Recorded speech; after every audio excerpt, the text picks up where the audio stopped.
시청자 여러분 안녕하십니까? 출발 성공 투자 박민영입니다. 안녕하세요. 김수정입니다.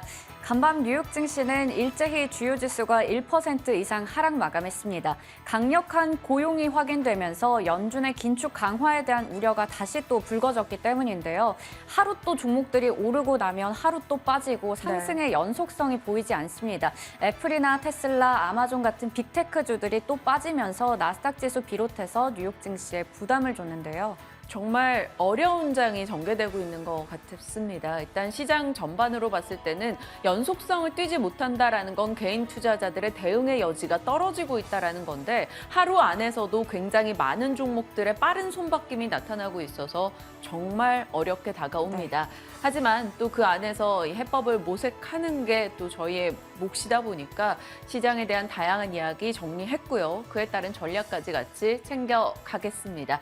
자, 일단 어제 국내장과 중국, 아시아권의 흐름을 살짝 짚어보면서 내용 들어가 보도록 하죠. 일단 어제 국내 코스피는 0.38% 올라선 채 거래를 마쳤고요. 상해종합과 항생지수도 1% 이상의 상승 포착이 됐습니다. 계속해서 규제 완화나 혹은 부양 정책에 대한 이슈가 있는 쪽에서 좀 민감한 반응을 보여주고 있는데요. 중국 측에서는 중국과 홍콩의 접경 지역 왕래가 허용된다라는 이슈 속에 홍콩과 중국 내에서 리오프닝 관련한 종목들의 강세가 도드라지게 나타났습니다. 어제 국내장에서 부양책 이슈는 무엇이었을까요? 부동산 쪽에 좀 더 초점이 맞춰졌죠. 사실 미리 나왔던 이슈인데 이게 반영되는 시점까지가 미국장의 은행 상승, 국내 은행 상승의 이유를 찾는데 조금 더 지연되긴 했습니다. 어찌됐건 반도체 세액 공제율이나 혹은 부동산 규제 완화 이슈 속에 반도체나 은행 건설 쪽의 최근 분위기가 개선이 됐었죠. 다만 이것의 연속성을 이제는 정말 장담하기가 어렵게 느껴집니다. 요 며칠 겪어보니까요. 난이도 극상의 국내장이 전개되고 있는데요. 전체적으로 증시가 약세장을 띠고 있는데 테마 순환이 계속 돈다라는 건 정말 대응하기가 어렵다라는 걸 뜻합니다. 연초에 우리 장 시작할 때는 자동차와 감기약 쪽이 강했고요. 그러면서 자동차 낙폭 과대로서 주목을 받았었죠. 그 다음 날은 엔터와 로봇, 그리고 그 다음 날은 반도체와 드론, 어제장에서는 은행과 네옴시티가 새롭게 또 등장을 했습니다. 그런데 어제 제가 오전부터 오후까지 시장을 보면서 느낀 건데요. 처음에는 그 전날의 상승 연결받아서 반도체가 조금 튀다가 그다음에 레인보우 로보틱스가 로봇을 조금 끌고 갔다가 그다음에 빠르게 원재료 가격은 내려갔는데 가격 올라간다라는 이슈 속에 음식료가 튀었다가 미디어 엔터로 갔다가 카지오로 갔다가 은행과 두바이로 갔습니다. 그리고 시간 외에서는 두바이가 급락했고 시간 외에선 교육주가 급등하는 흐름. 이거 따라가실 수 있겠습니까? 정말 이 가운데서도 변동폭 상당히 크게 나타나는 종목들도 많기 때문에 개인 투자자들이 왜 이렇게 힘들게 장을 체감할까라는 것을 명확하게 어제 확인할 수 있었습니다.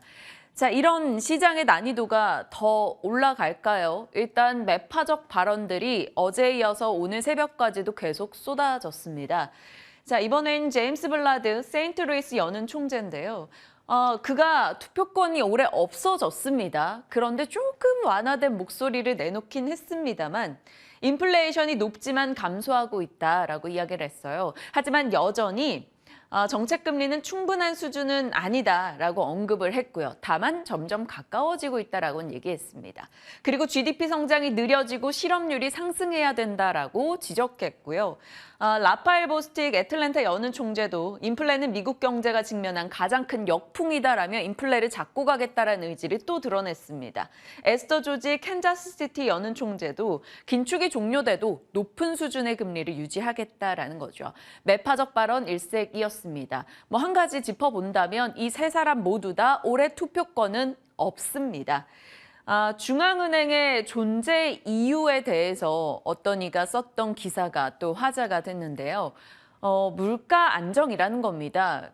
경제를 우선히 정착시키겠다라는 것이 아니라 무조건적으로 1번은 물가 안정을 잡고 간다라는 거죠. 과거 여러 번의 경험을 통해서 중앙은행들은 물가가 안정되지 않으면 지속적인 경제 성장을 해낼 수 없다라는 걸 알고 있기 때문이란 겁니다. 결국 그래서 이 모든 이들이 물가를 잡겠다라는 강력한 의지를 피력해주고 있는 거겠죠.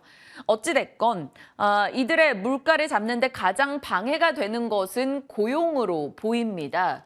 그렇기 때문에 고용이 올해 최대 격전지가 될 것 같은데 문제는 이 고용이 여전히 뜨겁다라는 겁니다. 어제 전해드렸던 졸츠 보고서에서도 고용은 뜨거웠고요. ISM 제조업 고용도 예상을 상회했고요. 오늘 발표된 데이터 두 가지도 마찬가지였습니다. 신규 실업수당 청구 건수는 줄었습니다. 한마디로 실업을 한 이들이 줄었다라고 볼 수 있겠죠. 그 내용을 들여다보면 대기업 쪽의 인력 감축은 지속되는데 소규모 사업장의 고용이 늘고 있다는 겁니다. 화이트 칼라가 죽고 블루 칼라가 올라가고 있는 그 현상이 계속해서 이어지고 있다는 거고요. 전체적으로 봤을 때는 여전히 고용은 견고하다라는 거죠. ADP 비농업 고용은 서프라이즈입니다. 예상은 15만 명 정도 증가할 것으로 내다봤는데 23만 5천 명, 굉장히 큰 폭으로 증가를 했다라는 게 놀라운 포인트겠죠. 어찌됐건 고용이 잡히지 않는다라는 겁니다. 참 아이러니하고 씁쓸한 면인데요. 우리 모두가 지금 미국인들이 실직하고 그들의 임금이 떨어지길 간절히 바라고 있는 게 되지 않나 뭔가 씁쓸하게 다가왔습니다. 어찌됐건 이 고용 부분이 시장의 발목을 계속 잡고 있는 상황이고요. 그러다 보니까 bad is bad, good is bad가 됐습니다. 모든 게 나빠요. 고용이 좋게 나왔음에도 시장은 나쁘게 받아들일 수밖에 없겠죠. 경기 침체보다는 지금 물가에 좀 잡고 있는 상황이다 보니까요. 그리고 bad is bad는 제조업 지표, 서비스업 지표가 좋지 않게 나오고 있습니다. 결국 경기 침체 우려도 있고 물가 우려도 있고 함께 안고 가고 있는 상황이 되겠죠. 러시아가 3일 휴전하자라고 제안했는데 우크라이나가 즉각적으로 거부했습니다. 만약에 휴전 제안까지만 이슈가 됐다면 재건 등의 종목이 좀 단기 트레이딩으로라도 대응할 수 있었을 텐데 일단 우크라이나의 즉각 거부가 있었기 때문에 어떻게 반영이 될지는 봐야겠고요.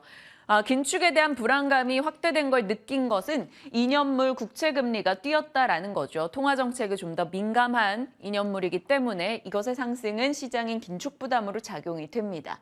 자, 다우와 나스닥, S&P 500 모두 다 1% 이상 떨어진 오늘입니다. 섹터 분위기 보실까요? 자, 보시면 에너지 쪽은 유가가 반등을 나타냈습니다. 설비 가동률이 떨어졌다 등의 이슈가 전달이 되면서 에너지 상승 흐름 확인이 됐고요. 그 밖에는 테슬라, 아마존, 구글, 마이크로소프트, 엔비디아, 애플 등의 종목들까지 모두 떨어진 채 거래를 마쳤습니다. 아마존에서 1,800명, 18,000명의 인력 감축 얘기가 있었죠. 계속 테크의 인력 감축 이야기가 전달됩니다. 이들의 경기 침체 마주하고 있다는 것을 확인받는 듯한 느낌이고요. 빅테크 종목들 흐름 좋을 리 없겠죠. 긴축에 대한 부담도 안 왔으니까요. JP모건은 지난주 테슬라 우리가 집중 매도했다. 그리고 테슬라는 중국에서 판매량이 좋지 않았다라는 이슈까지 추가적으로 더해지며 오늘 3% 또 떨어지는 모습이 나타났습니다. 좋았던 쪽이 어디였을까요? 에너지와 구리, 여행, 항공이었습니다. 모두 어찌 보면 중국과 조금 귀결되는 쪽이죠. 그래서 리오프닝 쪽에 여전히 시장은 대안을 두고 있구나라고 느껴집니다. 오늘 잠시 후에 리오프닝에 대한 이야기 자세히 다뤄볼 예정이고요. 자, 삼성전자에 대해서 좀 언급해보고자 해요. 오늘 잠정 실적 발표 예정되어 있죠. 삼성전자, 제가 지난해 4월 7일에 삼성전자가 왜 이 지경까지라는 제목으로 브리핑을 했었는데 그때 담았던 내용들이었습니다. 긴축과 경기 침체 부담이 있었고 전쟁과 중국 봉쇄, 파운드리 고객 이탈, 수율 부진 등등등이요. 그중에서 지금 제거된 거라고는 딱 요거밖에 없습니다. 중국 봉쇄 이슈랑 GOS 논란이랑 오너일가 상속세 마련을 위한 매도. 요 정도 제하고 본다면 아직까지 삼성을 둘러싼 악재들은 여전히 많이 남아 있다라는 게 되겠고요. 특히나 수율 문제는 전혀 해결되고 있지 않다라는 이슈도 전달되고 있습니다. 자, 우리는 왜 이렇게 삼성전자에 집착할까요? 매일같이 시세 체크를 하고 수급을 들여다보고요. 결국 삼성전자에 대해서 갖고 있는 믿음이 있다라는 겁니다. 메모리에서 1등이잖아. 그런데 이 믿음은 꺾이고 있죠. 뭐 1등이긴 합니다만 디램과 낸드 가격 자체가 떨어지고 있고요. 마지막 믿음은 결국엔 실적이었는데 이 또한 꺾이고 있습니다. 이번 영업이익 전년 동기 대비 반토막 예상이 되고 있죠. 자, 과거를 믿어볼까요? 그때 당시에 상승의 기억이 있습니다. 오를 때는 가주잖아 이런 기대가 있었는데 지금 우리가 기억하는 과거는 처참하게 내려오고 있습니다. 결국 남아있는 것이라곤 낙폭과대 하나라는 건데 이 하나의 이유가 모든 것과 싸우고 있는 지금이라 보니 당연히 연속성을 띠기가 어려운 흐름 나타나고 있습니다. 자, 오늘 실적 나올 텐데요. 수치가 등장을 하는 겁니다. 뭐 우려된다 했는데 정말 명확한 수치를 보고 나면 이게 우려가 현실로 바뀌는 순간이 되겠죠. 시장이 그걸 현실을 소화하는 과정으로 받아들이고 올라갈지 아니면 와, 생각했던 것보다 더 나빴네 하고 떨어질지는 뚜껑 열려봐야 되는 거고요.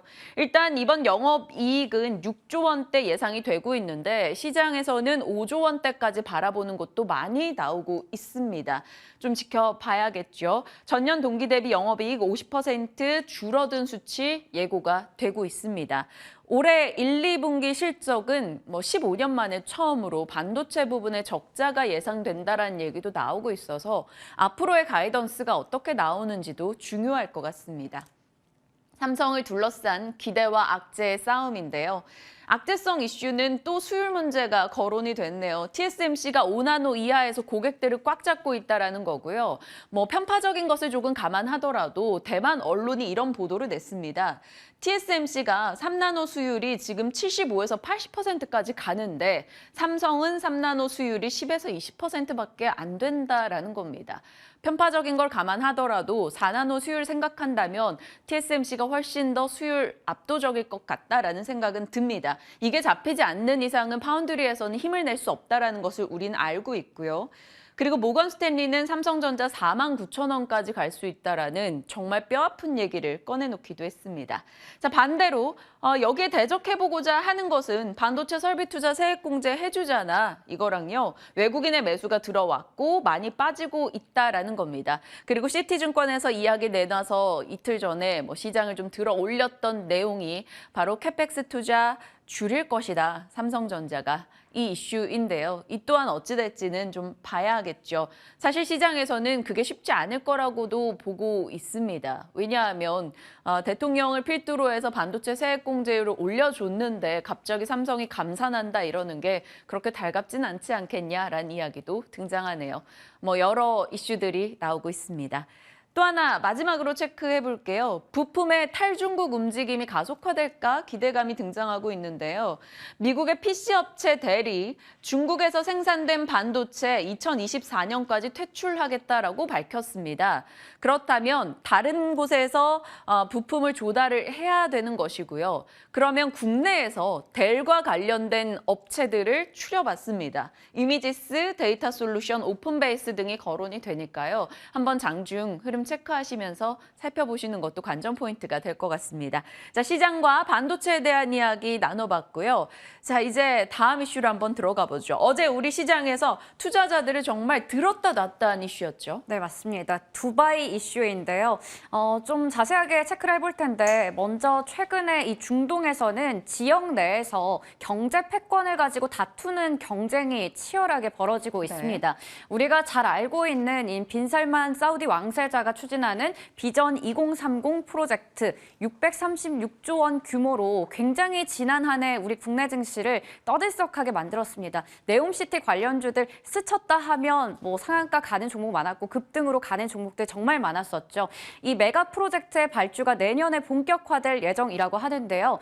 사우디 쪽에서는 최근에 여성 운전과 영화관의 개관을 허용하는 등 이 에너지 가격이 올라가면서 더 공격적으로 경제 정책들 열어둘 수 있는 부분들을 많이 지금 개방하고 있는 상황입니다. 거기에다가 두바이도 그동안 우리가 잘 누리고 있던 경제 중심지라는 지위를 더 공고히 하기 위해서 사우디 쪽에 뺏기지 않기 위해서 지금 여러 가지 개방 정책들을 펼치고 있는데요. 워낙에 두바이 같은 경우에는 석유 매장량이 거의 없다 보니까 이런 식으로 지금 계획들을 밝히고 있습니다. 최근에 30%에 달하던 주류세를 폐지를 했고요. 그리고 작년에 미혼 남녀의 동거를 허용했고 휴일도 금요일과 토요일에서 토요일 화요일과 일요일로 변경한 상황입니다. 거기다가 어제 뉴스 나온 게 바로 이거죠. 두바이가 10년 동안 약 1경 원을 쏟아붓는다. 세계 3대 도시로 도약하겠다라는 계획을 밝혔습니다. 아랍에미리트 두바이의 경제 어젠다 D33 이게 공개된 건데요. 앞으로 향후 10년간 100개의 혁신적인 프로젝트를 추진해서 경제 규모를 2배가량 늘리겠다라는 겁니다. 1경이라고 하면 정말 천문학적인 숫자죠. 네옴시티가 636조 원이라는 수치 때문에 많이 올랐었는데 이게 1경이라는 얘기를 듣고 정말 눈이 휘둥그레지고 뭔가 좀 그런 놀라는 그런 수치가 아니었나라는 생각이 들었습니다. 이렇게 한 7가지 정도를 좀 정리를 해봤는데요. 외국인들의 직접 투자를 계속해서 늘리겠다라는 얘기를 했고요. 향후에 두바이의 무역 파트너 도시를 400개 정도 추가를 할 거고 규모는 현재보다 44%더 늘리겠다라고 밝혔습니다. 거기에다가 여러 가지 지금 친환경 제조업이나 일자리 창출, 신기술 실증, 사업화 지원 등등의 정책들을 내놓은 상황입니다. 상황이 이렇다 보니까 앞서 얘기 주셨듯이 관련주들 정말 조금만 스쳤다 하면 어제 정규장에서 급등이 나왔습니다. 금호건설과 금호건설 우선주, 히림은 모두 다 상한가로 마감을 지었고요. 나머지 종목들도 강한 시세를 형성하기도 했었죠. 보시는 것처럼 두바이 쪽에서 뭐 건설 관련해서 수주를 따낸 적이 있거나 혹은 건설 지사를 가지고 있는 경우가 이렇게 관련주로 묶이기도 했습니다. 하지만 보시는 것처럼 오랜만에 네옴시티로 한창 올랐다가 쉬어가던 종목들도 많이 올랐다는 부분 확인하실 수가 있는데요. 히림이나 한미글로벌, 유신 등등 그럴 거고요. 인디에프 같은 경우에는 사우디의 이 킹 살만 파크에 대한 수혜 기대감도 더해지면서 어제 상승하기도 했습니다. 하지만 앞서 얘기 주셨듯이 시간외에서 이들 종목이 일제히 급락이 나왔습니다.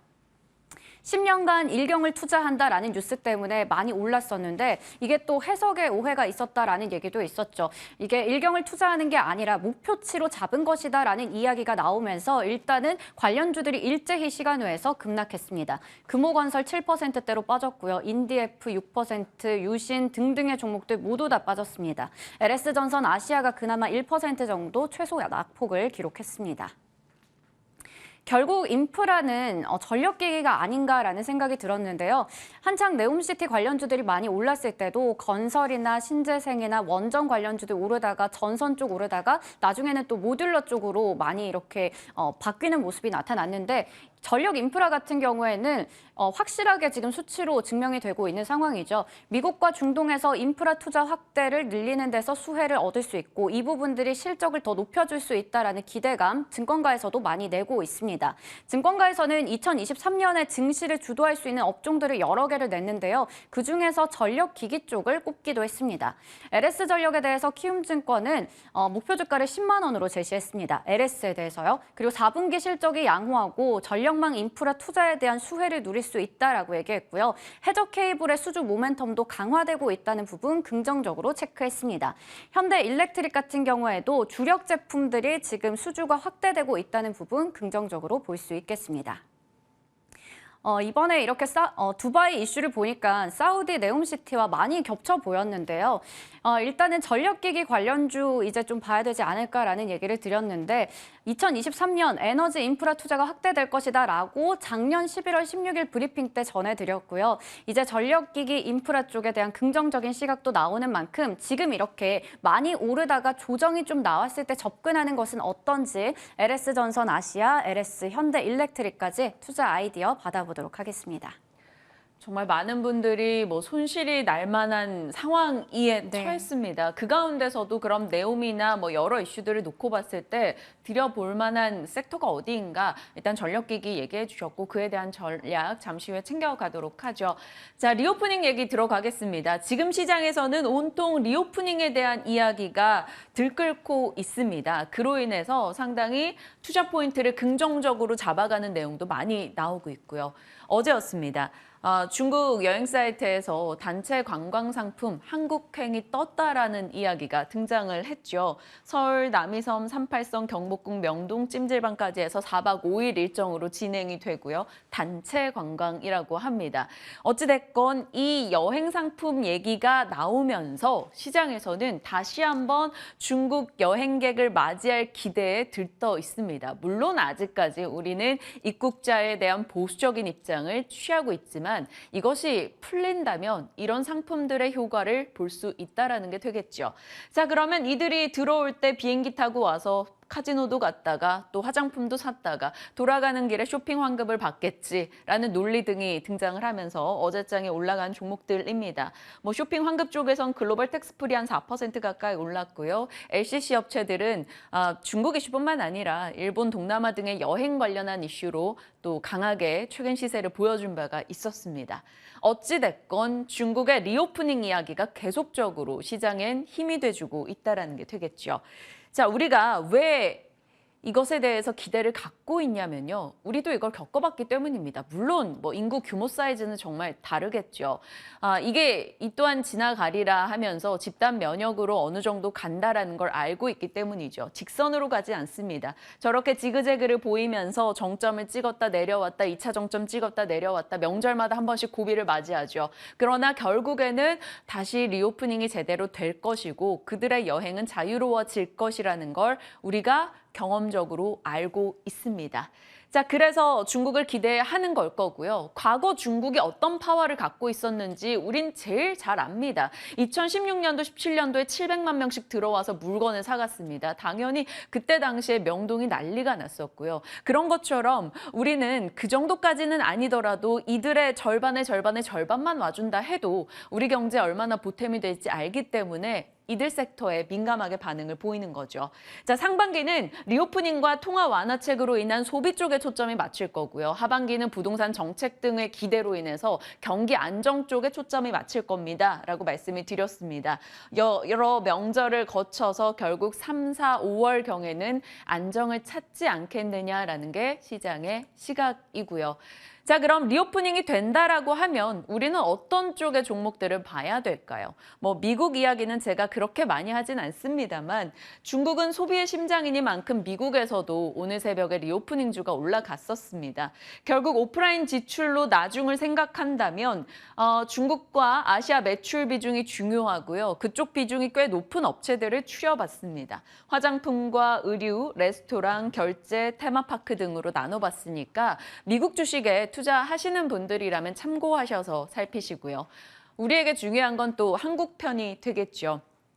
결국 중국 관련한 리오프닝도 순서가 있다라는 게 되겠습니다. 처음에 중국에서 확진자 백지 시위 얘기 나왔을 때 품귀 현상 전해드린 바가 있었죠. 품귀, 의약품과 방역용품이 될 거고요. 밖에 안 나가고 집안에서 웅크리고 있는 시기입니다. 이 시기에는 집에서 음식을 먹을 거고요. 게임도 많이 하게 될 겁니다. 그래서 초반에는 이런 쪽의 관심도가 더 증가하겠죠. 하지만 어느 순간 적응을 합니다. 그래, 나도 걸리고 너도 걸리고 그러다 얼추 다들 괜찮아지겠지라는 마음가짐을 갖고 나면 의료나 화장품 혹은 미용 의료, 치과인데 제가 또 오타를 냈네요. 아침에 바빠가지고. 네, 치과입니다, 여러분. 그리고 여행, 항공, 면세점, 카지노 등의 종목들 되겠습니다. 그리고 나서 어느 정도 완전 정상화가 되고 나면요. 이제 정말 제대로 경기 부양에 들어가는 쪽에 이제 초점을 맞출 겁니다. 중국 정부도 방역보다는 경기 부양에 조금 더 많은 에너지를 쏟게 될 거고요. 그러면 건설 기계나 또 경기 부양을 하게 되면 돈이 좀 생기고 그로 인해서 소비 증가, 많이 털어놨던 재고를 다시 채우기 위해서 가전 쪽도 기대감이 생기겠죠. 이런 식으로 순서를 짜본다면 지금 우리는 어떤 종목을 사야 될지 타이밍 싸움이 굉장히 어렵게 느껴집니다. 약간 혼재돼 있는 느낌도 들고요. 자, 올해 증권사들 목표가 상향 제시한 쪽을 들여다봤더니 리오프닝주가 많습니다. 호텔신라 진에어 클리오, 호텔신라 넷마블, 제주항공 등등이 있고요. 기관이 연말부터 연초까지 순매수한 종목 상위권에도 코스맥스, 하나투어, 신세계 등이 들어가고 있습니다. 자, 여기서 말하는 기관이라면 아마도 국민연금 쪽의 자금이 아닐까라는 생각이 드는데요. 연말 연초 국민연금이 많이 샀던 종목을 보시면 지분을 늘린 곳입니다. 호텔신라가 3차례에 걸쳐서 12월 달에 매수했고요. 아모레퍼시픽, 제주항공, 하나투어, GKL, 아모레퍼시픽 그룹 전반에 대해서 또 매수세가 들어오기도 했습니다. 국민연금은 조금 긴 시간을 갖고 투자하는 것으로 알려져 있는 주체이다 보니까 좀 장기 관점에서 충분히 이들 대응할 수 있을 것인가 고민이 되는 시점인 거죠. 다만 한 발 더 나가서 생각을 해보죠. 모멘텀 소진 타이밍이 중요합니다. 확진자가 조금 줄고 있다는 얘기가 나오면 빠르게 풍기 관련한 종목들은 털어내셔야 되는 거고요. 이제 정말 관광객들이 입국을 하고 있습니다 했을 때는 소비, 미용, 의료기기에 좀 더 초점을 맞춰야 되는 게 되겠고요. 부양책 후에 소비 개선 얘기가 나올 때는 IT 쪽입니다. 그러니까 이쪽 리오프닝에서도 조금 자금을 이동시키면서 대응을 하던가 아니면 조금 후발대를 미리 사두던가 좀 전략을 바꿔가야 되지 않을까 싶습니다. 그리고 과거 대비 한중 관계가 그렇게 좋지 않다라는 것도 참고하시고요. 주도주가 등장해서 지수가 갈 때는 이들에게서 빠르게 매도 물량이 나올 수 있다는 것도 감안하시면서 대응하시길 바랍니다. 자, 여러 이슈 담아봤고요. 이에 대한 전략 챙겨보겠습니다. 지금부터 함께 하시죠.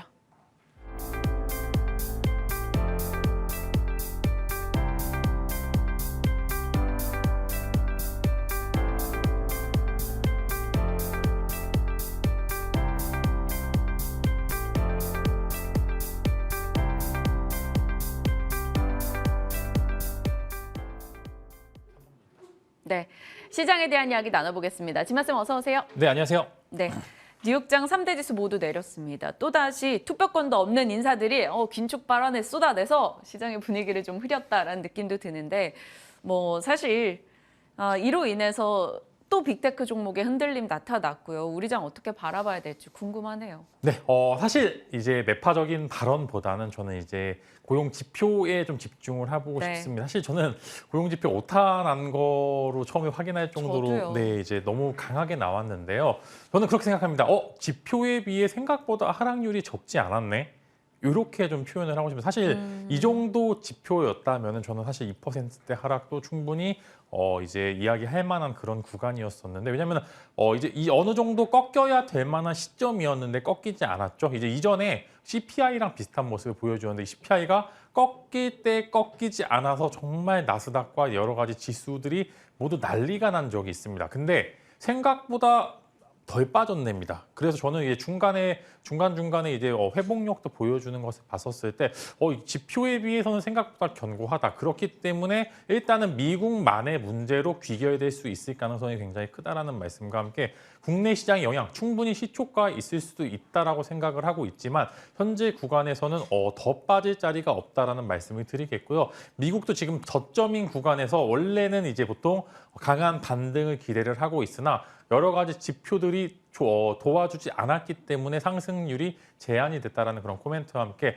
오늘도 마찬가지로 피농업 고용지수가 나오는 날이기 때문에 사실 이제 어느 정도 이제 너무나 고용이 탄탄하다 보니까 기대보다는 이제 얼마나 더 잘 나와서 지수가 빠질지 걱정을 해야 되는 구간이기 때문에 오늘 이제 반등이 성공을 한다라고 하면 이제 더 이상 고용 관련 지표가 슬슬 시장에서는 지루한 지표로 확인될 가능성이 굉장히 크기 때문에 오늘 지표 이후에 반등이 나올지 여부가 좀 귀추가 되고요. 이제는 우리 시장에서 그러면 시장에 굿뉴스로 작용될 만한 지표가 뭐가 있을까라고 이제 찾아보면은 네. 이제 일단 CPI밖에 없습니다. 현재는 그때 반등을 노려보는 수밖에 없기 때문에 이제 다음 주에 있을 CPI 발표가 시장에 얼마나 긍정적인 영향을 줄지 여부가 이제 좀 귀추가 되고요. 만약에 CPI도 잘 나왔는데 상승세가 둔화된다. 그러면 그때는 정말 위기가 다가올 수도 있기 때문에 이제 어느 정도 제가 항상 말씀드린 것처럼 시장에는 시장을 방어할 만한 요소들은 충분히 가지고 있어야 된다. 이렇게 코멘트 드리도록 하겠습니다. 삼성전자도요. 오늘 잠정 실적 나옵니다. 반도체주 반등 나올 때 일단 그래도 좀 흥분을 자제해라라는 얘기를 계속적으로 주셨잖아요.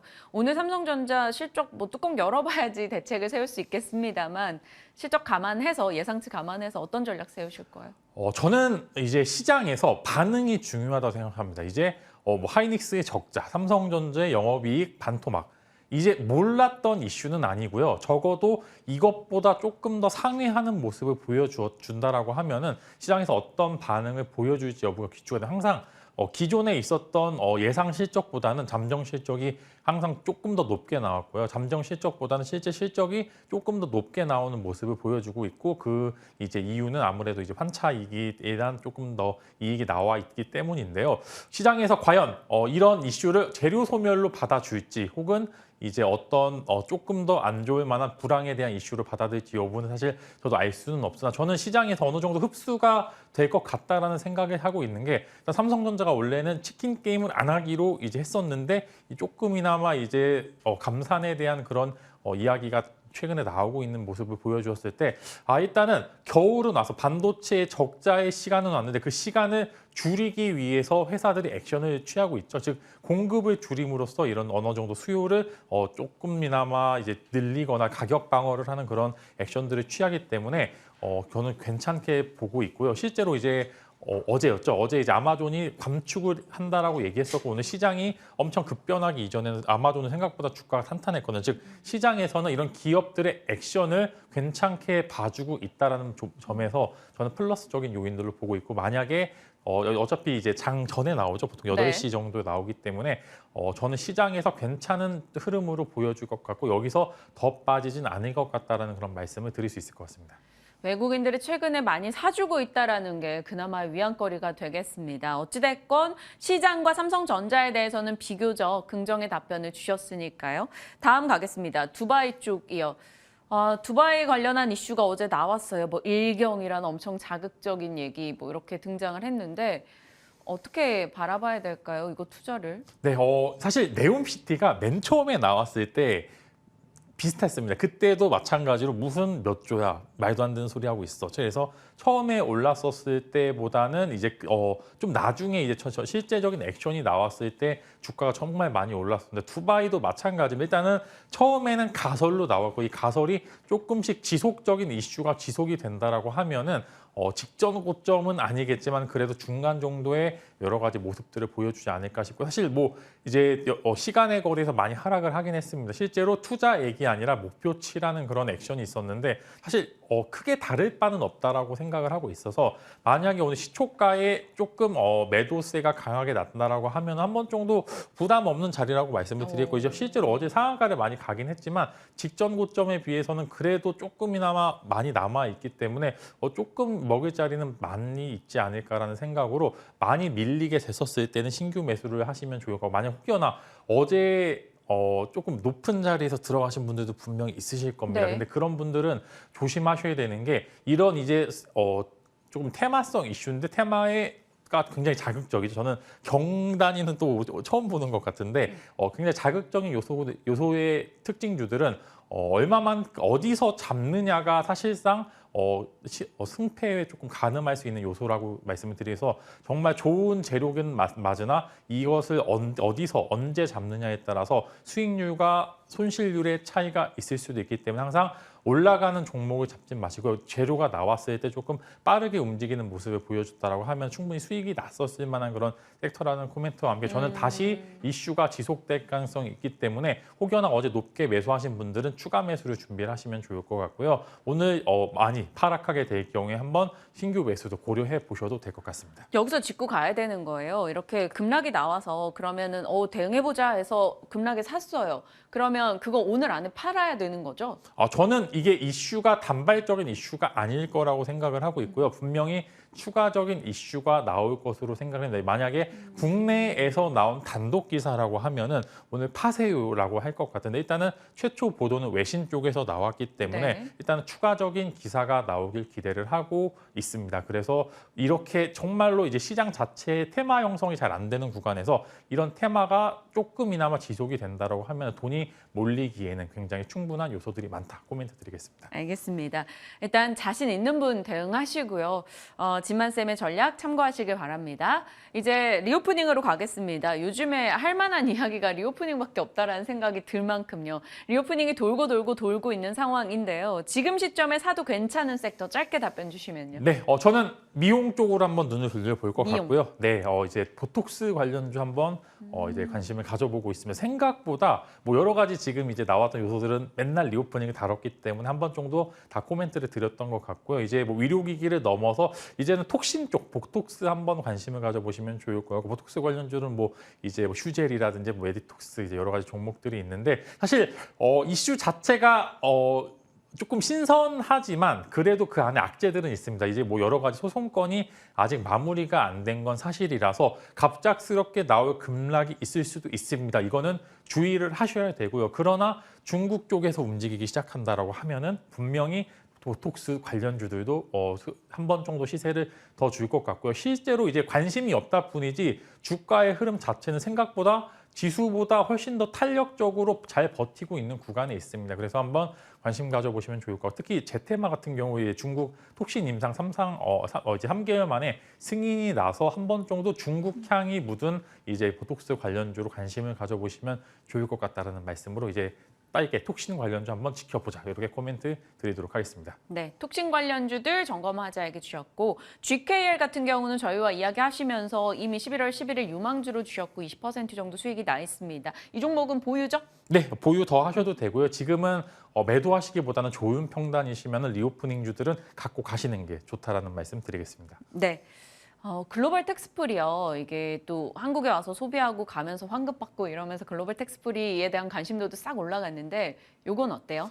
저는 굉장히 좋다라고 말씀을 드렸고요. 실제로 이제 면세 쪽이 아무래도 매번 이제 기대와 못 미치는 실적으로 조금 이제 하락세가 나왔었는데 그런 부분들이 좀 많이 반영이 되면서 이번에는 면세 쪽이 실적이 잘 나올 것 같습니다. 그래서 한번 GK 호텔신라나 이제 글로벌 텍스프리 같은 종목들은 추가 상승 여력 충분히 있다라고 코멘트 드리겠습니다.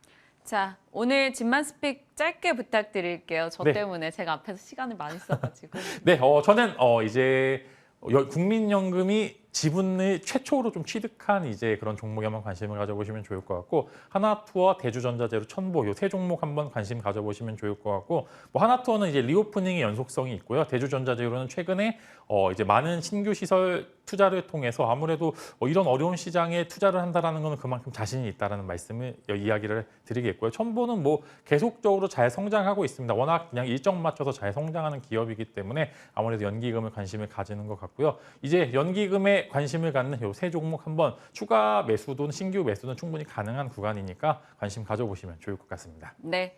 어찌됐건 뭐 수급적인 변동이 굉장히 크기 때문에 안정적으로 사들여주고 있는 쪽에 관심을 두자라는 겁니다. 자, 공개 방송 토요일이네요. 내일도 일하시는 거예요? 네, 내일도 일을 하게 됐습니다. 그래서 이제 매주 토요일 날 찾아뵙고 있는데요. 사실 1월이 제 딱 요번 주까지가 추가 매수 구간이고 다음 주는 반등을 노려볼 만한 구간이다라고 제가 자주 언급을 드렸고요. 이제 수익 내 비책 한번 1월에 나머지 기간의 수익 내 비책을 한번 공개를 해드릴 예정이니 내일 1시에 많은 참여 부탁드리도록 하겠습니다. 네, 토요일 1시 되겠습니다. 많은 참여 부탁드리고요. 집만쌤과 호흡하신다면 시장에 좀 놓치지 않을 것 같다라는 생각 드실 겁니다. 저희 시간 통해 확인이 됐으니까요. 함께 해보시고요. 자, 오늘 전략 집만쌤과 함께했습니다. 고맙습니다.